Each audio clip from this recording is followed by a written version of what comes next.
Have you ever found yourself in a place where you feel like you are suffocating with your partner, or maybe you are just losing yourself and you are just stuck with how to change things, and maybe feeling like you're waiting or wishing for them to do something differently that'll give you permission to take better care of yourself or different care of yourself? My name is Jaclyn Foster, and I am the author of I Touch Myself, Lessons to Wake Up Desire and Fire Up Your Sex Drive. And this channel is about providing you with permission and how-to tips to communicate and live out our desires. And one of the reasons I love to talk so much about permission is I am there with you guys on this journey of giving myself more and more permission and understanding that process of how I can do that and still honor the relationships I'm in and love the people that are in my life. So I was at the gym with my trainer, and he's also my coach, and so we're sitting there working out, and I'm sharing with him that I've been so frustrated and feeling suffocated in my relationship. I feel like I'm working on my business, and I have all these books I want to read, all this stuff I want to do, and I was feeling like my partner was wanting a lot of my time.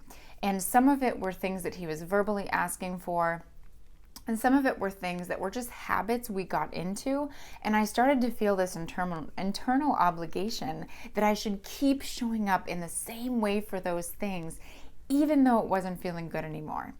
And when I was talking to my trainer, there was a part of me that felt like I was waiting for him to give me that permission. I was waiting for him to give me that validation. And I was doing it because I was afraid that if he didn't do it, that if I didn't get that validation from him, that I would be alone, that I would have to leave and do something completely different, or that in some way I would be ruining our relationship unless I got his verbal confirmation and encouragement for me to take care of myself. And it was a huge realization for me to see that this was another area where I was not giving myself permission because of fear of loss. I was telling myself that if I did what felt good to me, then somehow a relationship would be lost. But already in the fact that I wasn't honoring myself, I didn't feel as connected as I could be, and I was feeling lost in the relationship already. So often the thing that we fear experiencing from making a change is the thing that we're already experiencing now. And so I wanted to share this story because for me it was another layer of realizing the permission I wasn't giving myself due to a fear of loss or a fear of being alone. And in realizing that I was doing that and realizing that I already felt alone and I already wasn't feeling as fulfilled as I could or as good as I could be about the relationship, it really helped me slow down to start to tune into where am I saying yes to my partner when I really want to be saying yes to myself? And how can I start to honor myself by showing up more for myself and saying yes to the things I need to do? And it doesn't have to be mean. It can just be like, hey babe, I'm gonna do this tonight. Or hey baby, I need to take care of this. I'll see you later on.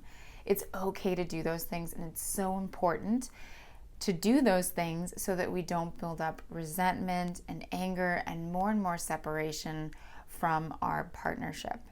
So my challenge to you is to ask yourself, are there ways and are there specific scenarios in your life where you are waiting for the validation of someone in your life to give you permission before you say yes to yourself? Whether it be just something simple like going to a new meetup group, or whether it be spending some time at night for yourself, either reading a book or doing exercise or pursuing a project that has meaning for you. Are you putting some of that off because you are wanting to have that permission of your partner, or you're feeling like if you follow that thing that they're going to be upset or angry and you're suffering for it? Really reflect for a moment to see if there are any areas or ways you are doing this, and feel free to leave a comment below. I would love to hear if you're catching yourself in this same trap and what awareness comes up for you in having this realization. It is always such a pleasure to share with you. If you enjoy these videos, make sure to come on over to jaclynlaceyfoster.com where you can pop in your email, and you can also make sure to subscribe so you can get notified when new videos are coming out. Wishing you an amazing day, and I look forward to sharing more next time. Keep your desire alive. Mwah.